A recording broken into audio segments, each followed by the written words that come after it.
The Keeper of Fire, Book 1 of the Dolphin Code Trilogy. Part 1.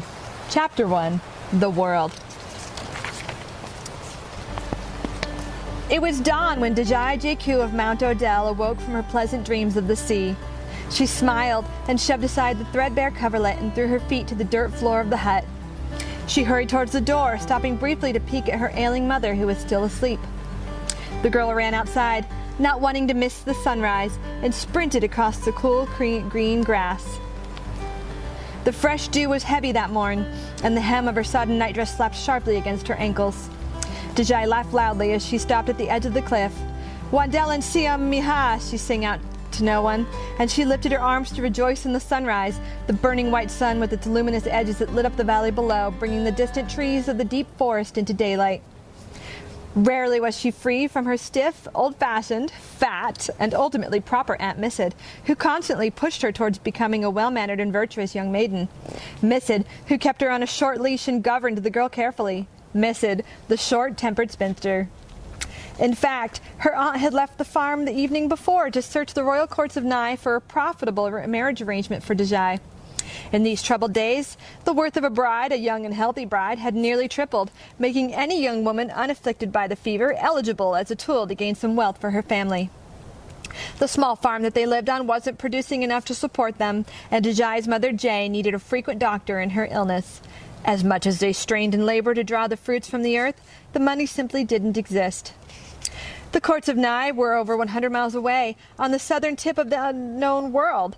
Every royal person in the world resided there, and many of them, fearing the end of the royal bloodlines, were willing to pay quite a sum for such a one who would produce an heir, especially a beautiful one. And Deiji was beautiful. She had been accounted as beautiful for as long as she could remember in all of the region and neighboring villages. What a silly thing to see in a person. She only ever saw her reflection in the gaps between the clusters of scum on the pond, so perhaps she did not quite see what they meant, but still. Due to her long dark hair, mysterious eyes, and bright smile, many suitors came to present marriage proposals to her Aunt Missed. Enough men came, in fact, that Missed quickly came to recognize the opportunity living under the straw roof of her very own hut. Deiji had no qualms against propriety, no complaint towards virtue, but it wasn't a life she would have picked for herself. Her spirit yearned for freedom. She was predisposed to loathe the notion of prearranged marriages or even marriage at all, having seen her childhood friend Maya take vows in the village church the year before to a complete stranger. Maya's parents had arranged the affair, a marriage of a man of better position in the town, easily fed and well-to-do.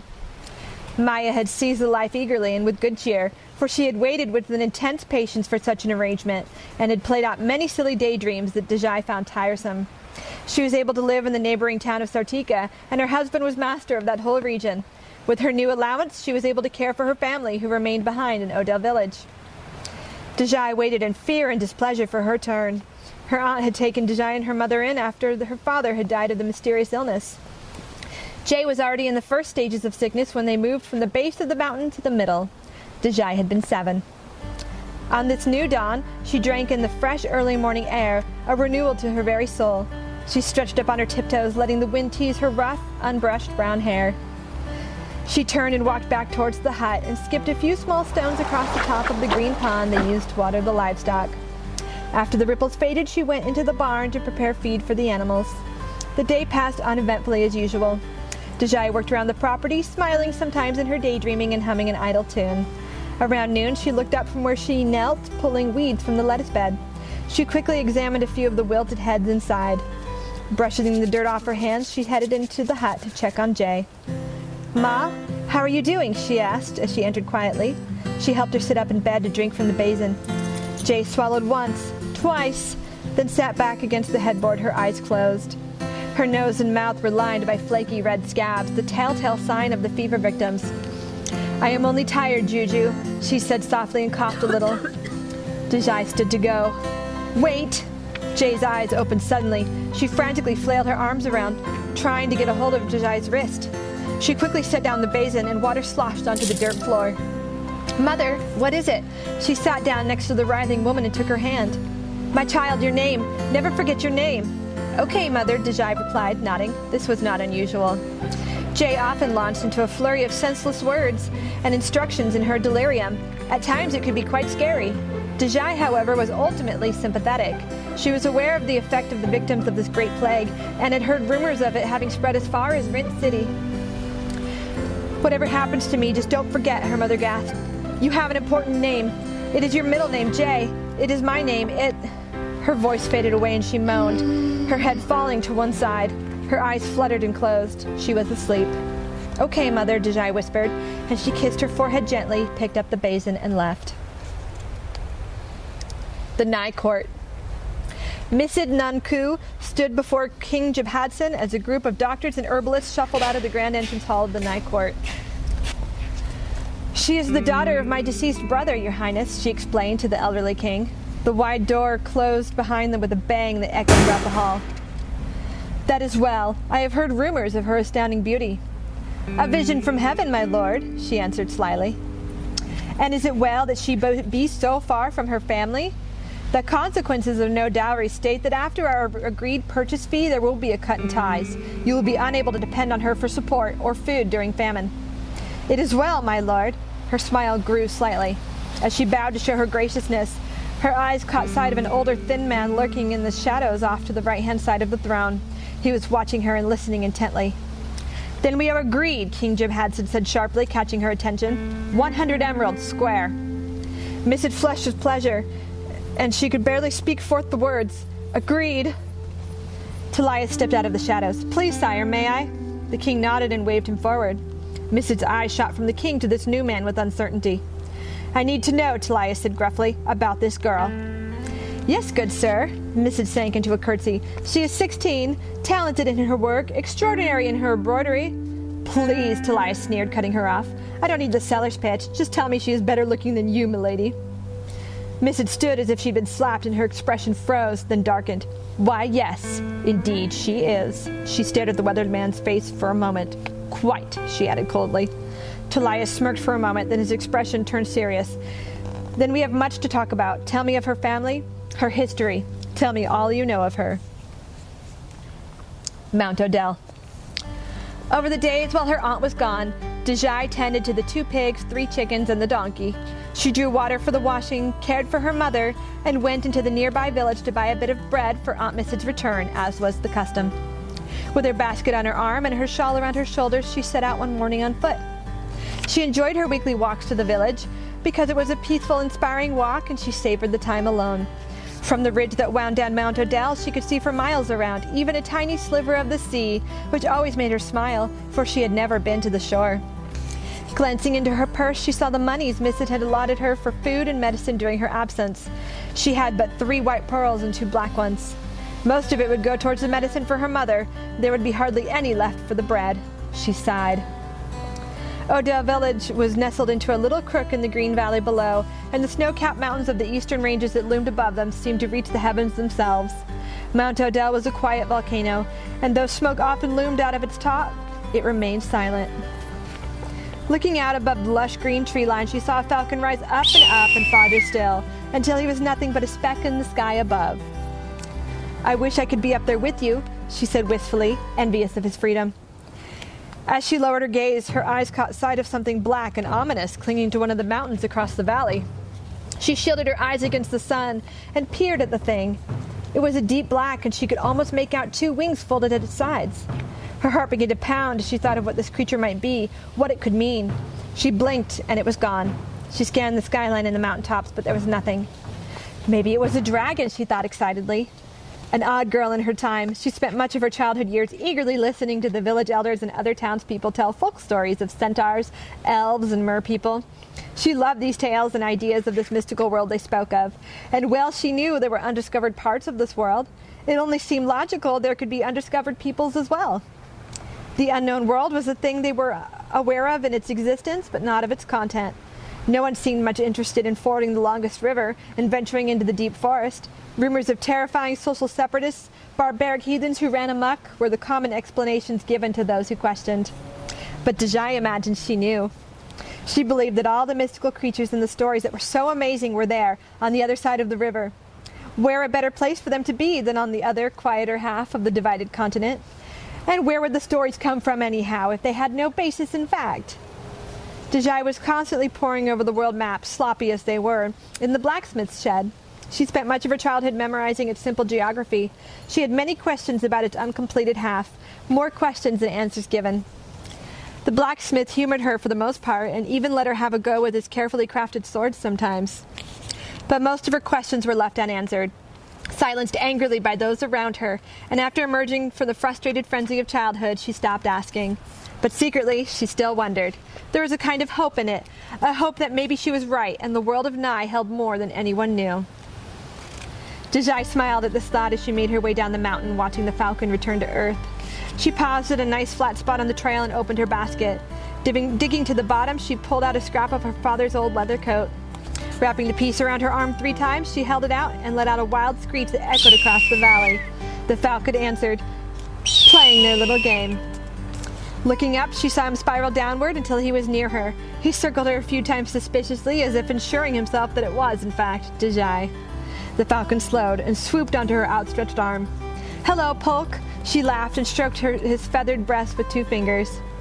Polk leaned forward and caught a few strands of her hair, clipping at them with his beak. Deiji laughed. Okay, she cried in mock exasperation. She had rescued this young falcon from beneath a tree in the middle of a rainstorm the previous season where he had fallen from his nest. Deiji had taken him up in her apron and hid him in the corner of the barn, feeding him dead mice and moles. He had come to trust her. Polk fleshed up his feathers and gently snipped her ear. She reached into her apron pocket and unwrapped her handkerchief to reveal a dead field mouse. He snatched it up in his beak.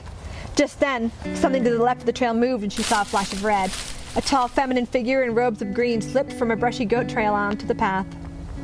Startled, Polk spread his wings and soared up over the tree line and out of sight. "Hello, Maya," Deiji said heavily. It was her friend, with her long and unusually red hair. She stood tall and proper, wearing jewels in her ears as her status allowed. A maiden wearing a white smock stood behind her. They all watched Polk fly away. "Hello, milady," Maya said curtly, and she sank into a slight and graceful bow, her stunningly silky hair falling over her ears. "I see that Polk has come to you once again. He will never come to me." She sighed dramatically.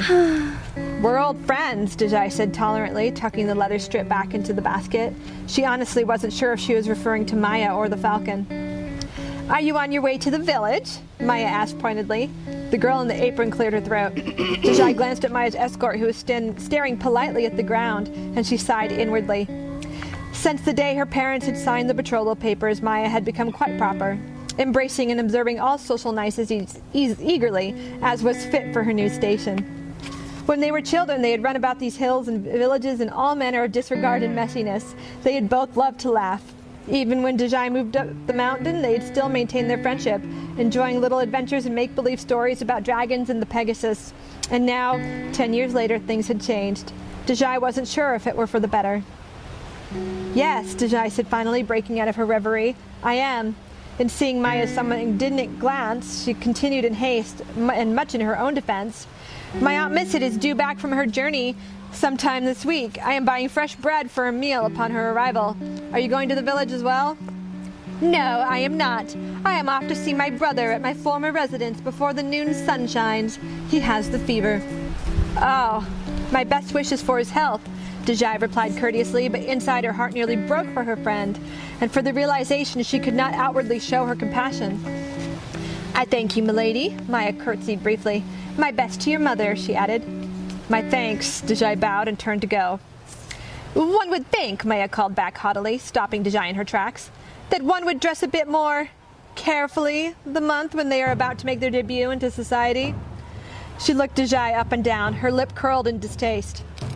Deiji glanced down at her torn and dirty dress, her shoeless feet. She saw her friend's perfectly pressed emerald robes and her sleek leather shoes, and she blushed. Maya smirked. "Well, one would think," Deiji snapped back, her embarrassment turning quickly to anger, "that one could do as they wished and not be subject to nonsensical social ridicule." She glared at her old friend. "Very well," Maya said decently. She turned to her servant with a curt nod. "Come." The girl and her matron disappeared beyond the path. Furious, Deiji made her way to the village, muttering obscenities under her breath. By the time she arrived at the gates, however, she was somewhat calmed. There were more pressing matters at hand. She peeked around the corner of the wall and saw exactly what she expected. Village boys. Ruffians, idle, rude younger boys of no apprenticeship who harassed those in and around the village, mostly in fun and games. But these ignorant little boys knew no limits. She looked about and saw a cart loaded down with produce, a farmer on his way to market his cabbage and carrots. As he passed through the gate, Deiji crouched and walked hurriedly next to his cart, shielding herself from the mischievous boys who often threw handfuls of mud at passersby. She grinned as she passed through the gate, undetected. The village of Odell was a cluster of less than a dozen rickety shacks at the mouth of the valley. The wide paths that worked their way between the buildings were worn down from years of feet and wagon wheels. Everyone in the region visited the village annually for food, trade, family, and church. Deiji wanted to take her time on this day, but she knew her mother might need her soon. Besides, the crops must be watered before sunset, and she wouldn't be making it back until evening as it was. She stopped at Pav, the baker's hut. "Hello, Pav," she said to the dirty, robust woman who had flour on her nose and apron. What Pav lacked in intelligence she made up for in size and gossip. She assuredly knew all the details of all the mishaps of every family in the valley. "Hello, Deiji. Any news from the mountain? My, you are filthy. Are you here to buy bread? How is your mother's health?" She asked these things eagerly, quickly, wiping her floury hands on her soiled apron. "Maya's brother Emor has the fever," Deiji murmured idly. "Ah," Pav cried out, delighted in the new news. "What sad times are these? And has your aunt returned yet? I bet she has found you a husband." She shook her finger knowingly at her. Deiji sighed a bit and leaned against the counter and surveyed the baskets full of bread. She did not cling so easily to the life the villagers spread out in front of her. She refused to admit it to herself, but the apprehension she felt towards her aunt's return and the news she would surely bring, Deiji knew she would not sleep tonight. Though young, she knew herself well enough to know that this was not the life she wanted. She was such a kind who would live on to be an old maid, tending her vegetable garden and taking long walks each day. One day she might have a horse and travel alone to Totentown or to the Trinity Islands. Such a quiet, albeit adventurous life she saw for herself, however unusual. Deiji wanted the world. Pav's noisy babbling cut into her daydreaming. "And your mother does need a doctor. I say, it is time you caught up with your little friend Maya. It will be quite the thing if Miss gives you to a man of the court. Oh, so much money!" She clasped her hands together delightedly, looking to the ceiling as if toying with a fantasy in her head. "A round wheat loaf, please," Deiji said, suddenly impatient to be gone. Pav busied herself in plucking a nice round loaf from the shelves, expertly wrapping it into its brown paper and presenting it with a toss on the counter. "You know," Pav began again, turning towards her ovens, "the miller's wife was in here the other day, and she said—" Deiji quickly set one black pearl upon the counter and hurried towards the door, shoving the bread into the basket as she walked. Out upon the dusty village street, Deiji saw several village elders playing a sort of game on the roadside, smoking their wooden pipes and positioning their colorful clay pieces. They sat here every day talking of fanciful tales, of mystical creatures of times long past, or of the one who was to come, prophesied and chosen by the gods to save the world from this new sickness. Today she could overhear snatches of conversation about the yearly earthquake that plagued the regions of Nigh. "It must come from the unknown world. They say it hits strongest in Totentown, right next to the river. They suffer the most damage every year." Deiji longed to pause and converse with these wizened elders, with all their speculations, but she had business to be done with. She sprinted into the apothecary for a bottle of meaded syrup and a vial of bronze herbs. She handed over her last pearls to the busy shopkeeper and set out towards the gate. Near the wall, she caught sight of the village church and hesitated. She walked inside and left her basket in the vestibule. Inside it was eerily quiet, cutting out the noise and the light from the village. A single patron lit a candle near the altar and did not notice her arrival. She smoothed her wrinkled dress and knelt for a few moments in one of the last few pews. As fanciful and wide-minded as she was, Deiji was not an avid churchgoer. Her family's visits here were few and far between, but Deiji did enjoy the idea of a deity, however unknown. She knelt reverently, not praying, not thinking, only meditating in silence. She sat for an extra moment, then made a quick, silent imploration for her mother. "Begorino Somino," she cried out in her heart, "and save me too." She left the church with a cloud of heaviness around her. She walked with laden feet, her mind 100 miles away. As she neared the front gate, she looked up sharply at an elderly man she did not recognize. He was leaning against his curved wooden staff, swaying, as he was maliciously pelted with handfuls of mud and livestock refuse by the village brats. "Please, stop," the old man croaked, pleading as he held up a hand to shield himself. Laughing, one of the boys threw a rock and hit him square in the cheek. He cried out, lost his footing, and fell in the mud. How dare you, Deiji cried out, dropping her things and raging towards them in large, angry strides. An elder! You leave him alone! She plowed headlong into the boy who threw the rock, and they fell into the mud in a flurry of fists and feet. Deiji socked him on the nose, and he fell back. She straddled his chest, hitting him, and her hands reached into the mud beside him. They closed around a handful of steaming cow dung as she crammed it into his open mouth. The boy choked as Deiji got to her feet and threw herself towards the young spectators. Who's next? She cried, infuriated. Who's next? She snatched up a rock, ready to hurl it at them. The boys scattered. The one on the ground gagged and spat out the unholy meal Deiji had prepared for him and ran after them all, clutching his bloodied nose. Deiji picked up the staff and rushed to the old man's side. Sir, she asked, reaching to help him up. Are you all right, sir? His clothes were soaked with refuse and mud. He looked her in the eye as she lifted him up. For one brief second they locked gazes. In a single splendid moment that felt a whole eternity, she caught a glimpse of his world. Vast reflections of the revolving universe and all its planets. So many stars shining in the galaxy.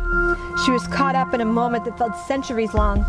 Sir, your eyes, Deiji choked in awe. She tried to get a closer look, but he tore away from her, rushing towards the village, suddenly sure-footed and able to walk. Sir, she called out to him, still holding his cane, but a wagon rolled between them, and after it passed, he was gone. The necromancer. Mowat called forth the moon. He gazed into it deeply, listening carefully. What is it, my lord? Real asked quietly. The king. He is mobilizing his troops. His troops? How many? What will he do? Shh! Mowat held up one finger. Listen. He motioned towards the orb. And I want reinforcements to quarter upon the town of Toten, to lie in reserve until they are called forth, King Jabhad had commanded to his battalion of guards. It shall be done. General Moram hailed him salute. Talia stepped forward. Sire, shouldn't we send more forces? If they were to come across any abnormalities, wouldn't being a little more precautious give us the upper hand? He held the king's gaze imploringly. Right then, the king agreed, somewhat scattered. He called out to the departing general, I say take 4 armies.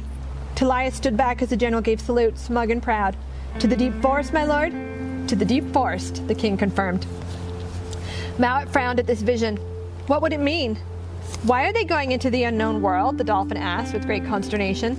Relant wants it all, Mowat said with the heaviness of the ocean depths. He closed his eyes and the moon moved in front of the sun in an eclipse. He has manipulated the armies of man. He wants the whole world. Is that why you let those children soil your robes? Auril asked with a twinkle in his eye. Because of Relant? Mowat gave him one exasperated glance. It is because I am testing the one I have chosen. She already has one tool. It is dangerous to give her the rune so soon, my lord. You know as well as I do what happened last time the rune fell into unstable hands. I wouldn't do it if I wasn't sure of her potential. And what if she is not the one? Then I shall have to get my sword back, won't I? Mowat quipped. A heavy fog began to move in over the land as the moon uncovered the sun once again. A fog from the sea bearing uncertainty and instability. As the tides moved, the weak slept, and the world felt a fear. Mount Odell. The following afternoon, Deiji was bent in hard labor, using a long hoe on the newly planted seed, and dreaming about that man's incredible eyes. Unable to locate the man, she brought his staff home and stashed it in the corner of her barn. Upon closer inspection, she found it wasn't even a staff at all. It hid a sword of folded steel with a dragon etched on its long silvery blade, and a dragon stone on the hilt. One of the stones had an odd circular symbol that she did not recognize. Not even the blacksmith from the village could produce such a wondrous work. It was such a show of craftsmanship. She longed to finish her chores so she could look it over again in secret. She straightened her back slowly and wiped the sweat and dirt from her brow. She mildly entertained the thought of drawing herself a drink of water from the well and headed towards the house. Suddenly, someone roughly grabbed her arm and threw her violently to the ground. You stupid, stupid girl! Her Aunt Miss had screamed at her. She was back. Deiji glanced at her scraped elbow and made to stand. Miss had pushed her back to the ground. Idiot, she cried in moral outrage. I passed through the village this morning, and do you know what Pav told me? Her voice was so high it began to crack. Miss had swallowed, spat once, and began to yell again. Deiji closed her eyes. She said that you came into the village unwashed with unbrushed hair, no shoes, no stockings, your clothes in shambles, and that you fought, rolled in the mud and fought with a village rat. Such a poor excuse for a bride. What am I to do with you? She kicked the hoe and it clattered onto the ground several feet away. And you've been playing with that dirty animal again, she threw in for good measure. Deiji froze and looked up at her aunt. Did Maya tell you that? She asked quietly. Tell me what? That you were consorting with that bird? Indeed. Deiji could scarcely breathe in her anger. She felt cold in the pit of her stomach, as if she had swallowed a stone from the pond. She closed her eyes and tried to steady her breathing.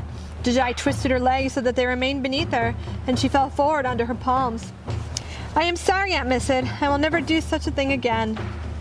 Missid grunted and turned towards the house. Deiji jumped to her feet and picked up the hoe, hurrying after her. Aunt Missid, she called out timidly, how was the court and your journey? Was anything, what has been decided? Her heart was pounding in her ears. Something like fire flooded her veins, and she bit her lip as she waited. I have been to the Nigh court, Missid began, her eyes glittering. I spoke to the king himself. His new vizier will send for you within the week. By the next, you shall be married. She laughed a little and sighed in satisfaction. Then, seeing the look on Dejai's face, she added hastily, we have made a contract. It cannot be broken. It is a promise that he shall have his new bride before the next moon. It's not all bad, she offered as an afterthought. He is but twice married, and you will be well taken care of. Such riches that I could only dream of. She seemed to fake a look of compassion, but had difficulty suppressing her grin, as well as the look of greed that was radiating from her eyes. No, Deiji said loudly and firmly. I will not. Missid's nostrils flared. You do not have that right.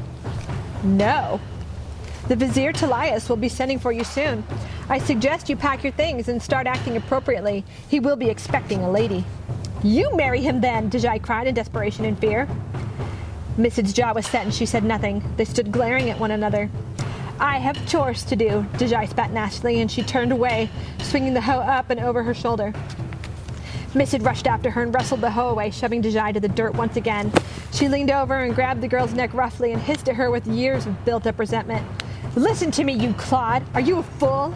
How else do we provide your mother with what she needs in her condition? How else do we pay the taxes on this land? It is time for you to let go of your petty childish fantasies and grow up. Now, you will listen to me and do as I say, or you will be hanged for disobedience. She stood back and swung the hoe and stuck Deiji in the ribs. She threw it down and stormed off towards the hut. Deiji groaned and rolled up onto her side, her eyes dry and burning. She caught her breath and looked at her aunt's retreating figure. How much? She called out with challenge. Missid came to a dead stop but did not turn. What? How much was I sold for? What was my running price?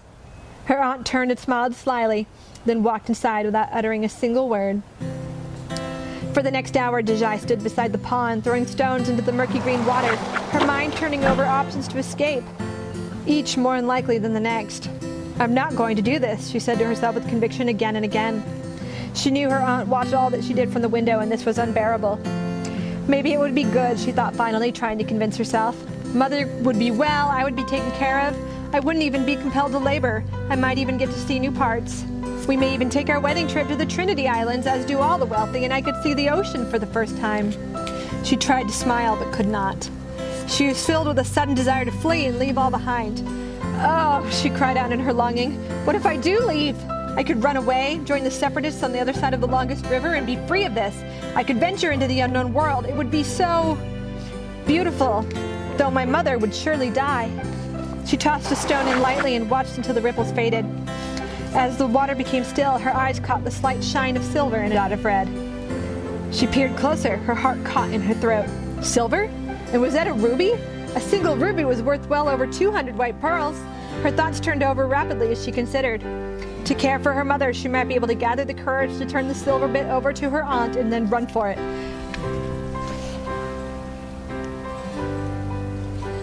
She could take the sword from the barn, gather her cloak and basket, and find a way to journey to Totentown. She could ford the river there. She untied her apron with quick fingers. Deiji? Missid disappeared from the window. Deiji took a deep breath and jumped feet first into the pond without hesitation. The initial shock of the water was not bad, no. It was more the realization that the silver bit was farther down than she had anticipated.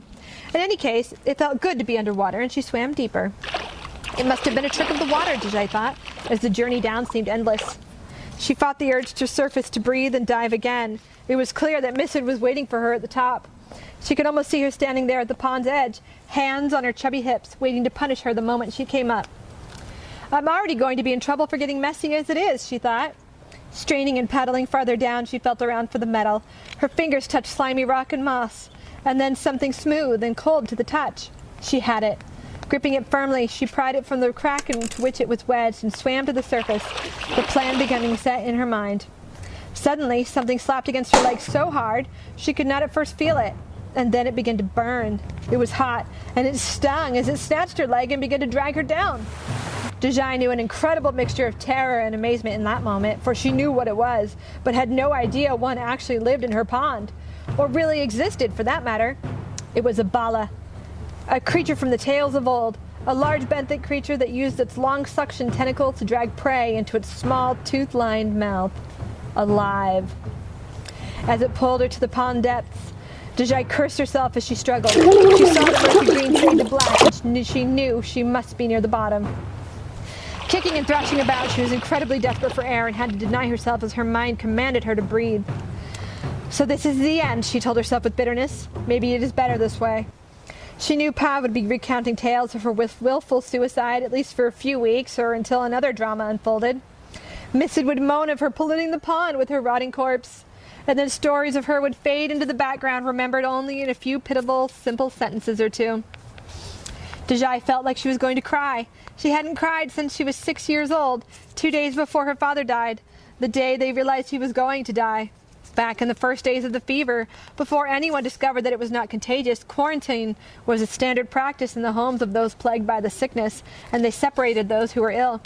Her father lay dying, and Deiji had not been allowed to be near him or hold his hand or say goodbye. She had cried. Jay took a hold of her hands and knelt down. She told her not to cry, that everything would be all right. Do not remember your father through your tears, her mother had said, wiping Dejai's tears away with her thumb, but let him rest in your happy memories of the both of you. Deiji saw the pained look on her mother's face and realized what a strong person her mom was. She hadn't cried since that day. Now, as she felt the hotness welling up behind her eyes, she swallowed the lump in her throat. She would not cry. For her father, she would not cry.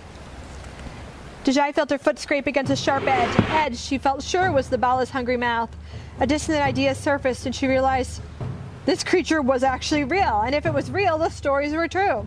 She was suddenly filled with life at this thought, and she screamed, bubbled, and threw her body to the end of energy in her struggle.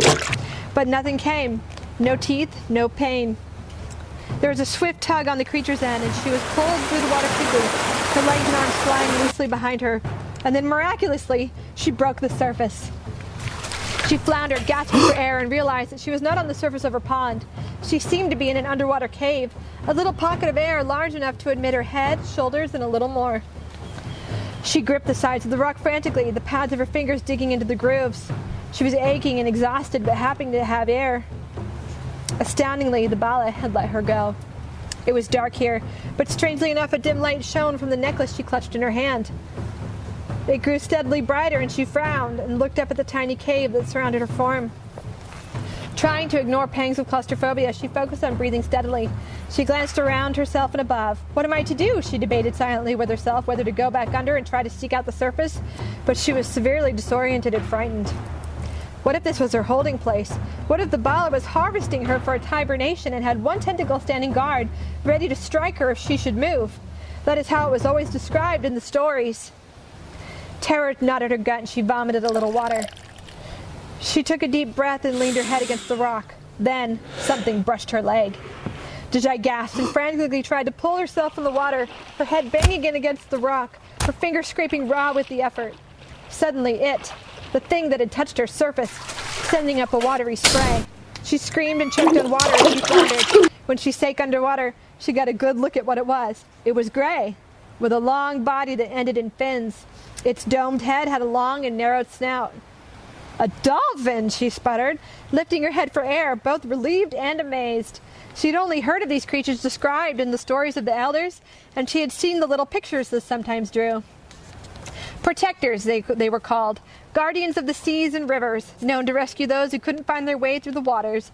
She found comfort in the knowledge that this creature wouldn't hurt her. Then again, how accurate were the stories? It neared its head towards hers. She backed away afraid, but it chattered persistently. It moved towards her again, and Deiji closed her eyes and shivered. When they touched foreheads, she felt herself being pulled into the dolphin's very mind, and she could hear it speak, a voice distinctly male and soothing. "I am a Real, keeper of the sea," it said. "Please do not be afraid, for fear is the end of reason." Deiji bobbed there in the water, bewildered. Fear seemed to be a perfectly reasonable thing to her. "I am not here to harm, detain, or obligate you in any way. I have been sent on behalf of Mowat, the teacher of life. If you so wish it, I will return you home. But if you care to listen to me, Mowat has requested an audience with you, and it is of great import. He may be willing to take you on as a student of sorts. He has much he would like to share with you, and there is much you can learn from him. You have paid him a great service recently, and he is not one who easily forgets." "Well," Deiji began, astounded. Her mind was a flurry as she was desperately trying to absorb all the dolphin was saying. Real sensed her doubt. "Figurinas amino, Deiji," he whispered. She looked up sharply. "Come with me," he urged. Deiji hesitated, then gave a short nod. Real swam under, exposing his dorsal fin. She figured that he meant for her to take it. She took a deep breath and held onto his fin tightly, and they went under. It was a moment she would never forget as they sank into the blackness. A moment between doors to a future of despair or a future unknown. It was all a moment of mystery. It was not long before they surfaced in a large dome of a cave, its ceiling and sides glittering a million stars against a deep black. They shone their reflections across the surface of the water like diamonds in sunlight. As she took in yet another marvel, she realized that she was suddenly alone. "Real?" she called out in panic. She hadn't noticed his disappearance. It was strange, but she felt such a tight-knit kinship to this creature of the sea when they spoke. His very presence was a comfort. She splashed about in the semi-darkness, and then, without warning, she was lifted from the water. Deiji watched alarmed and amazed as she found herself hovering in midair, and the cave around her began to spin, so that the stars became solid silver lines against the endless black. A sharp blue light cut into the star patterns. An elderly man, carried by an ice blue light, walked out across the emptiness of space towards her. Deiji looked at him in the eye, and knew exactly who he was. "You! I saw you at the gate the other day. I have your sword. You—" "I am Mowat, teacher and keeper of life," he cut in. "That is all you need to know for now. We have much to discuss." "How do you know me? I have never seen you in the Odell village." "I have had my eye on you for quite some time, my friend. I have found you to be bright, intuitive, alert, and to bear great certainty in the mysteries of the world beyond." Deiji stared at him, uncomprehending. "Furthermore," he continued, "you are reluctant to follow the path chosen for you by others, and you are right. It is not the path for you. And through your kind and immediate assistance in the village, I saw something in you that carries the potential to defeat the evil against this world." "In me?" Deiji asked, certain he was mistaken. "Yes. It was a test I had prepared in the village. I have considered you fairly and carefully for many days, and you came to my aid when no one else would. There is a nature about you, a powerful, caring nature with a definitive historical link to the sea. It is something we certainly lack in this corrupting world of ours." "But anyone could have come to your aid, sir, only there was no one else around." "Do not let your pride overcome you, Deiji," Mowat said sternly. "I know the hearts of people. I know what people will and will not do." "But how do you know? Will you not trust?" he roared, and the cave rumbled as though an earthquake. "Will you not believe that I know what I know? How dare you question me?" "My apologies," she muttered. The quake stopped immediately. "We need your help," he said quietly. "Well, you seem powerful enough, sir," Deiji said stiffly and with great respect. "Why do you need someone like me? Why not take care of the world yourself?" Mowat sighed, and a rush of wind blew through the cave. "What did I say about not questioning me? I am the keeper of life for this earth. I am bound by the code, which presents limitations on how much action I can take directly. This halts us keepers from tending to our flocks with bias, from twisting things to fit our personal plans. We are to manage our jurisdictions, not bend it to our will. There is an evil creature by the name of Relant, the keeper of fire. He has abandoned his post and now moves to the mystical, magical people of the world. He has forsaken the code and manipulates as he wishes."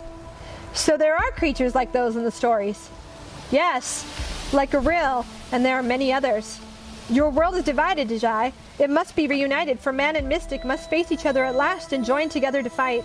But not all can make the sacrifice to join the world together. Not all can make such amends. That is why you have been chosen to mediate through all elements. Relant has instituted a fever, a spell cast on the 4 elements of Nigh. I believe you are familiar with it." He eyed her heavily. Dejai's jaw trembled slightly. Relant takes the greatest pleasure in his killing, holding the souls of his victims within him. It is important that this fever be quelled for the good of the whole world. If there was even the slightest chance, well, I put my assurances in you. Well, she said carefully, crossing her arms, what's in it for you? Mowat smiled an age-old smile. His eyes shone with the glow of the sun on the ocean and the ancient migrating whales. I must protect what is innocent and good, both humans and magical creatures alike. I am bound to pure goodness. If they are destroyed, so shall my spirit be. Relant is a rebel of all things good. He aims to upset a careful balance I put in place long ago. I seek help because I am bound to these certain rules of the code, if you will. And it was in you, in your goodness, that I saw that which could save us all. Okay, Deji said, tilting her head to one side. What's in it for me? Mowat laughed. A ray of sunlight burst from behind him, turning all the stars around them into millions of crystals. A million tiny rainbows shivered across their faces.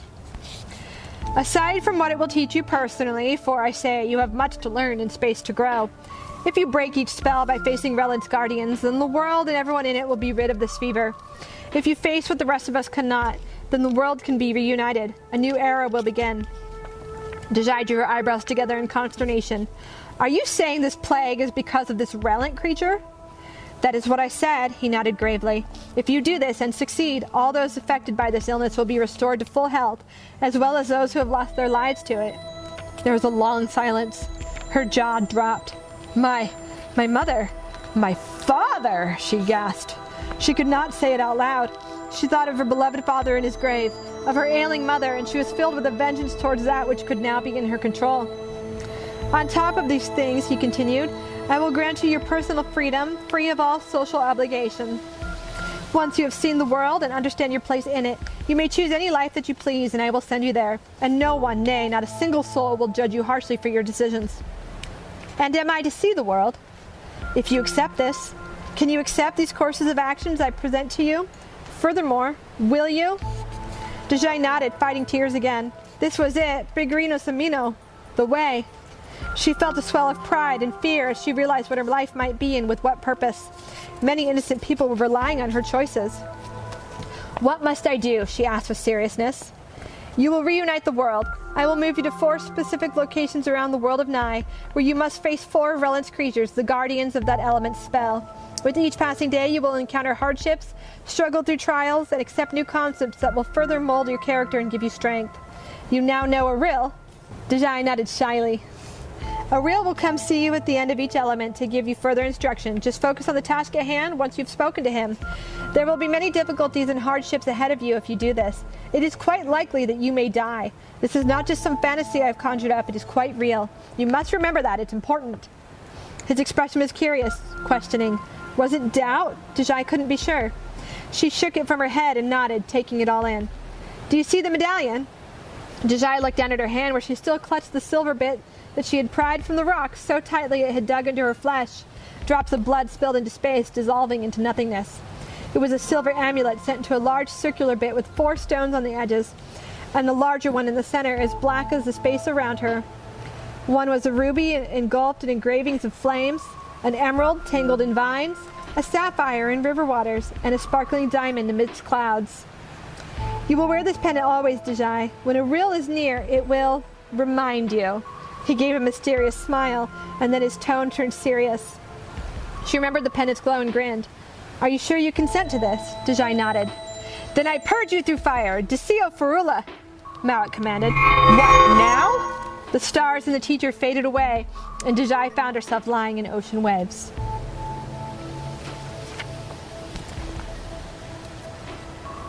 Thank you for watching. Stay tuned for our next chapter.